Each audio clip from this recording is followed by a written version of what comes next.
થોડા સમયની શાંતિ પછી ફરી કોઈકે પૂજ્યશ્રીને સમજાવવાનો પ્રયત્ન કર્યો. એમાં બીજાએ સૂર પુરાવ્યો, પણ પૂજ્યશ્રી પર એની કોઈ અસર થઈ નહીં. આટલા સમયમાં પૂજ્યશ્રીએ સહુનું મન વાંચી લીધું હતું. બધા વાતને જુદી જુદી રીતે મૂકતા હતા, પણ મૂળમાં એક વાત હતી કે આ રીતે કોઈ વિહારની ફરજ પાડે એ કેવી રીતે ચલાવી લેવાય. પૂજ્યશ્રીએ વાસ્તવિકતા જણાવી. વિહારનો નિર્ણય અમારો છે. ન તો કોઈએ અમને ફરજ પાડી છે, ન તો કોઈ પ્રકારના દબાણમાં આવીને આ નિર્ણય થયો છે. જો આટલું સમજી શકશો તો જે કચવાટ છે એ દૂર થઈ જશે.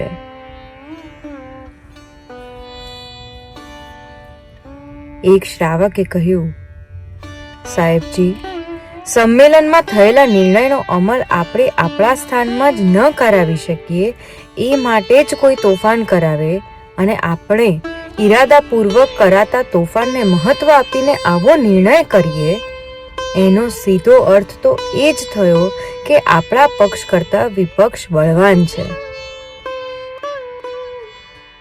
આપના નિર્ણયથી જો આવો સંદેશો જશે તો એની અસરો શું પડશે?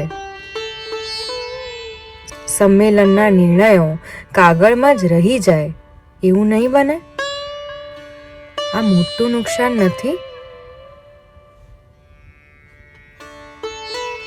બધાને થયું કે આ પ્રશ્ન ખરેખર જોરદાર અને યોગ્ય છે.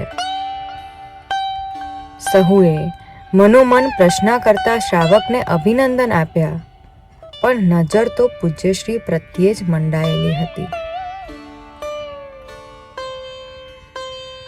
શ્રાવકની સમજણમાં રહેલી ભૂલ પ્રત્યે ઈશારો કરતા પૂજ્યશ્રીએ કહ્યું, પક્ષા પક્ષીથી ઉપર ઉઠીને નિષ્પક્ષપાતતામાં જવા માટે જ સંમેલન મળેલું. સંમેલન પાછળનો મુખ્ય આશય જ એ હતો કે વિશ્વ કલ્યાણકાર શ્રી જીન શાસનના ઓજ અને તેજને સહુ અનુભવે. ખૂબ ઊંડાણથી આ વચનો નીકળેલા. પૂજ્યશ્રીએ સ્વયં એ ઊંડાણને અનુભવવા વિશ્રામ લીધો. આ વાતથી અજાણ એક શ્રાવકે પ્રશ્ન કર્યો, સાહેબજી, જીન શાસનના ઓજ અને તેજ એટલે?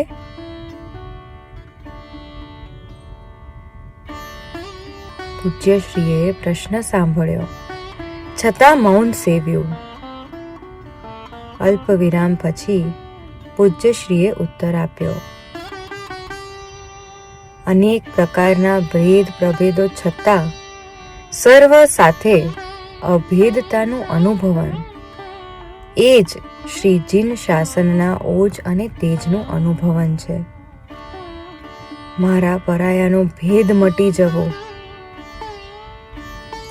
એ શ્રી જીન શાસનના ઓજ અને તેજનું અનુભવન છે.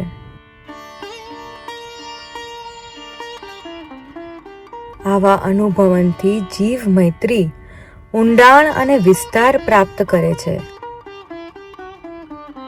આવી મૈત્રી પકડનું વિસર્જન કરે છે. આથી નિર્ગ્રંથ ભાવે નિર્ગ્રંથના શાસનને ઉપાસી શકાય છે. એમાં સ્વહિત તો છે જ, સહુનું હિત પણ એમાં જ છે.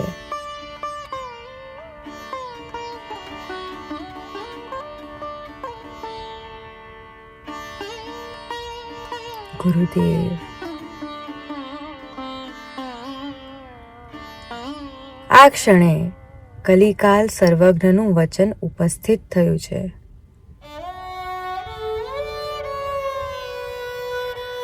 અનુશ્રોતઃ શરતપર્ણ ત્રીણકાષ્ઠાદિ યુક્તિમત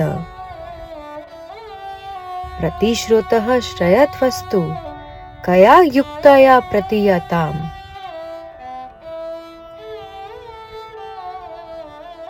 પાણીનો પ્રવાહ જે દિશામાં વહેતો હોય એ જ દિશામાં પાંદડા, ઘાસ, લાકડું વગેરે વહે એ તો બુદ્ધિથી સમજાય તેમ છે. પણ કોઈ વસ્તુ પ્રવાહથી વિપરીત દિશામાં વહે અને એ પણ કોઈની સહાય વિના, એને કેવી રીતે પ્રતીત કરવું? બુદ્ધિનો પનો ત્યાં ટૂંકો પડે છે. ગુરુદેવ, આપની વિચારવાની રીત અને અમારી રીતમાં દિવસ રાતનો ભેદ છે. આપ શ્રી ખરેખર પ્રતિશ્રોતગામી હતા, ખરેખર પ્રતિશ્રોતગામી હતા.